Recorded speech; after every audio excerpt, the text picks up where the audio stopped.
வணக்கம், welcome to MST creations. இது மாதிரி ஸ்டவ் ஆன் பண்ணிவிட்டு நான் ஃப்ரைங் பேன் வச்சுக்கிறேன். இப்போ நம்ம பார்க்க போகிறது முட்டை மசாலுங்க, என்னோடய ஸ்டைலில். இதுக்கு நான் கொஞ்சம் கடலை எண்ணெய் யூஸ் பண்ணிக்கிறேன். ஒரு 2 டேபிள் ஸ்பூன் கடலை எண்ணெய் யூஸ் பண்ணிக்கலாம். அதுக்கு நடுவில் எண்ணெய் கொஞ்சம் காயிட்டோம். இப்போ பாருங்கள், நான் இந்த முட்டையை வேக வச்சு எடுத்து இப்படி வச்சுருக்கேன், முழு முட்டையை. நீங்கள் என்ன பண்ணுங்கள், நல்லா வேக வச்சதுக்கப்புறமா அந்த தோலை, முட்டையோட ஓடை எடுத்துகிட்டு இந்த முட்டையை 2ஆக ஹாஃபாக கட் பண்ணி வச்சுக்கலாம்.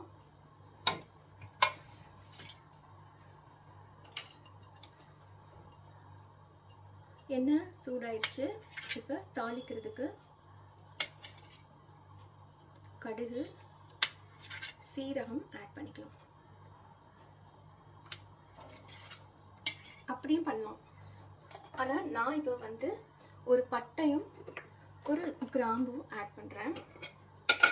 சரிங்க, கடுகு சீரகம் போட்டும் நீங்கள் தாளிக்கலாம். அப்படி இல்லைன்னா கடுகு ஸ்கிப் பண்ணிவிட்டு ஒரு பட்டை ஆட் பண்ணிக்கோங்க.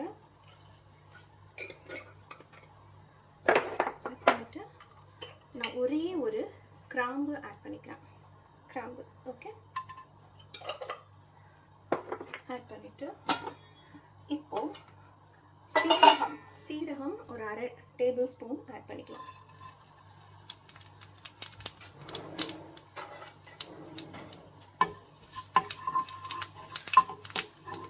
நல்லா பொரிஞ்சிருச்சு. இந்த டைமில் கட் பண்ணி வச்சுருக்கிற வெங்காயம், நான் வந்து ரொம்ப ஸ்லைஸாக வெங்காயத்தை கட் பண்ணி வச்சுருக்கேன். சிம்மில் வச்சுக்கோங்க, எப்போவுமே தாளிக்கிறப்ப சிம்மில் வச்சு தான் தாளிக்கணும். வெங்காயத்தை ஆட் பண்ணிக்கலாம். ஒரு பெரிய வெங்காயம் கட் பண்ணி இந்த மாதிரி போட்டுக்கலாம். வெங்காயம் வதங்குறதுக்கு நான் கொஞ்சம் சால்ட் ஆட் பண்ணிக்கிறேன்.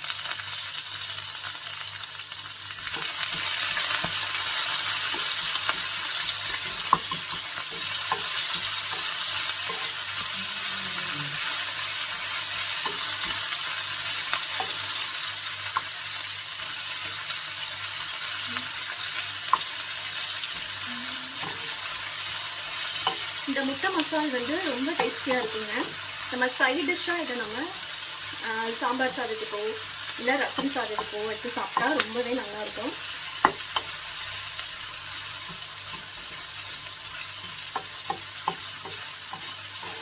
ஒருத்தர் இந்த மாதிரி மசால் பண்ணி சாப்பிட்றப்போ ஒருத்தருக்கே ஒரு 3 முட்டை கூட சாப்பிட முடியும்.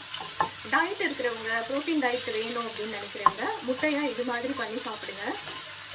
ரொம்ப டேஸ்டியாக இருக்கிறதுனால உங்களால் கொஞ்சம் ப்ரோட்டீன்ஸ் அதிகமாக தேவைப்படுது அப்படின்னா முட்டை ஒரு 3 முட்டை 4 முட்டை கூட சாப்பிட முடியும். டயட் இருக்கிறப்ப நிறைய பேர் அப்படி பண்ணுவாங்க. ஸோ அவங்களுக்கு இது ஒரு பெஸ்ட் ரெசிபியாக இருக்கும்னு நினைக்கிறேன். கொஞ்சம் வதங்கிடுச்சு. இப்போ வந்துட்டு நம்ம ஒரே ஒரு தக்காளி கட் பண்ணி வச்சுருக்கேன், அதை ஆட் பண்ணிக்கிறேன். இதுவும் கொஞ்சம் நேரம் வதக்கட்டும், நல்லா மசிஞ்சு வரட்டும் இந்த தக்காளி. இது பாருங்க, தக்காளி கொஞ்சம் வதங்கிடுச்சு. இந்த டைமில் நம்ம கருவேப்பிலை ஆட் பண்ணிக்கலாம். கொஞ்சமாக கருவேப்பிலை ஆட் பண்ணிவிட்டு இன்னும் மசாலா ஐட்டம்ஸ் ஆட் பண்ணலாங்க. இப்போது 4 பல்லு பூண்டு இந்த அளவுக்கு, ஒரு சின்ன ஒரு இன்ச் அளவுக்கு இஞ்சி போட்டு தண்ணி விட்டு நான் அரைச்சிட்டேன் மிக்சியில். அதை நம்ம ஆட் பண்ணிக்கலாம். இது பச்சை வாசனை போடணும்.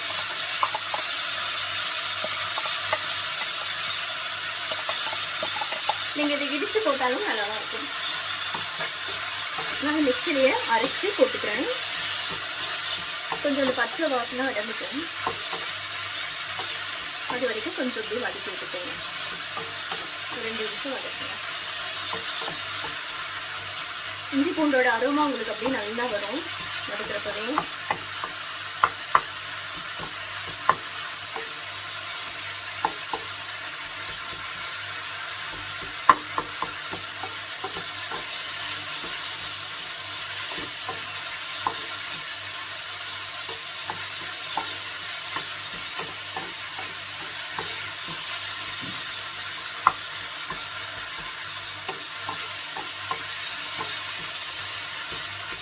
இப்போ நம்ம ஒவ்வொரு மசாலா ஆட் பண்ணலாம்.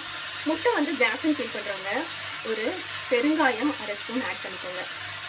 நான் இங்கே எல்ஜி பெருங்காயம் தான் ஆட் பண்ணுறேன். ஒரு 1/2 ஸ்பூன் ஆட் பண்ணிக்கோங்க. மசாலா பொடி பார்க்கலாம். சிம்மில் வச்சுக்கோங்க மசாலா பொடி ஆட் பண்ணுறப்போ. நான் வந்து 1 ஸ்பூன் மல்லித்தூள் 1 ஸ்பூன் ஆட் பண்ணுறேன். பாருங்கள், ஒரு 1/4 ஸ்பூன் மஞ்சள் தூள் ஆட் பண்ணுறேன். மிளகாய் தூள் 1/2 ஸ்பூன் ஆட் பண்ணுறேன். மிளகாய் தூள் கம்மி பண்ணிவிட்டு நீங்கள் மிளகு தூள் கூட பெப்பர் பவுடர் இருக்குல்லையா அது கூட நீங்கள் போட்டுக்கலாம். நான் அப்போ மிளகாய் தூள் மட்டும் போட்டுக்கிறேன். போட்டுட்டு நல்லா வதக்குங்க. பாருங்க, திக்காக ஒரு மசாலா பேஸ்ட் வந்துடுச்சு இல்லையா, திக்காக வந்துடுச்சு மசால். இப்போது கரம் மசாலா நான் வந்து சக்தியிலேருந்து யூஸ் பண்ணுறேன். கரம் மசாலா 1/2 ஸ்பூன் போட்டுக்கிறேன். போட்டுட்டு அதையும் சேர்த்து வதக்குங்கள். வதக்குறதுக்கு அப்புறமா இப்போ நம்ம கொஞ்சமாக தண்ணி ஆட் பண்ணிக்கலாம்.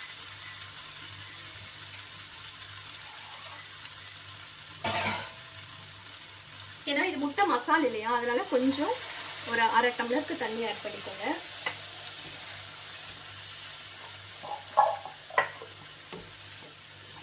ஓகே, அவ்வளோதாங்க. இது ஒரு கொதிச்சு வரட்டும். இந்த டைமில் எல்லாமே கரெக்டாக இருக்கா அப்படின்னு சொல்லிட்டு ஒரு டேஸ்ட் பார்த்துக்கோங்க. மசாலா, காரம், உப்பு பத்தலையா என்னங்கிறத பார்த்துக்கோங்க. நான் 4 முட்டை தான் போடுறேன், அதுக்கு இது கரெக்டாக தான் இருக்கும். இருந்தாலும் உப்பு பத்துதாங்கிறத டேஸ்ட் பண்ணிக்கலாம்.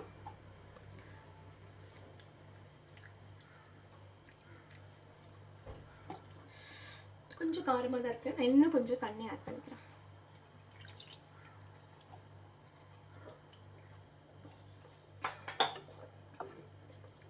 இப்போ இந்த மசாலா நல்ல ஒரு கொதி வரட்டுங்க.